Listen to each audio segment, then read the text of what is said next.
La parabole du semeur, telle qu'elle nous est rapportée dans le passage de Marc 4, 1, 20, quand le soleil parut, elle fut brûlée et sécha faute de racines.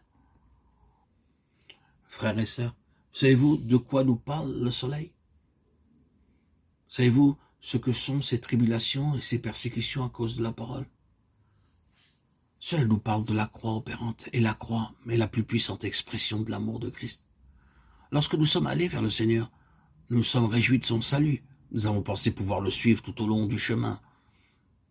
C'est alors que, dans son amour pour nous, il a permis à la croix d'œuvrer dans nos vies, pour que nous puissions nous voir tels que lui-même nous voit.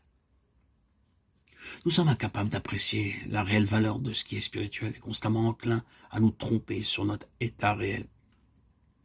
C'est pourquoi, dans son amour, il se sert de la croix dans nos vies, afin que nous n'ayons aucune illusion sur nous-mêmes. Il ne supporte pas de nous faire progresser sur une fausse base.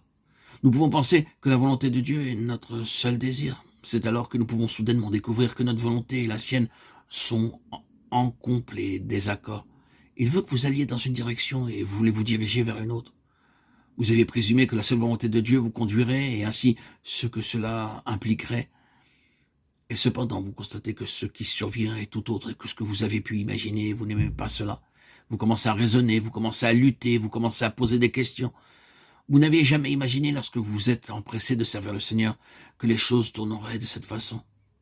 Il y a des problèmes dans votre travail, dans votre maison et partout ailleurs. Vous demandez, pourquoi cela? Pourquoi?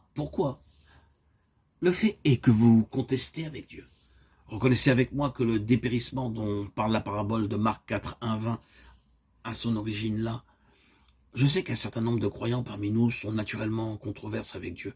Oh, laissez-moi vous dire solennellement que votre attitude à l'égard de tout ce qui provoque aujourd'hui en vous certaines réactions déterminera la réelle valeur de votre vie spirituelle dans les jours à venir. Vous pouvez vous soustraire à l'action de la croix et même vous réjouir de l'impression de bien-être que vous en éprouvez, mais votre vie aura été malheureusement appauvrie par ce gain apparent, superficiel, extérieur. Ne vous faites pas d'illusions en pensant que vous avez triomphé dans ce conflit. Croyez-vous que Dieu puisse perdre une bataille dans votre vie et qu'il puisse en résulter un enrichissement malgré cette défaite? Jamais, jamais. Si vous ne le laissez pas vous conquérir aujourd'hui, votre déclin spirituel ne pourra être immédiatement apparent. Mais cet aujourd'hui sera décisif. Et un jour, il sera manifeste que la mort est entrée. Toute vie présentée à Dieu sera éprouvée.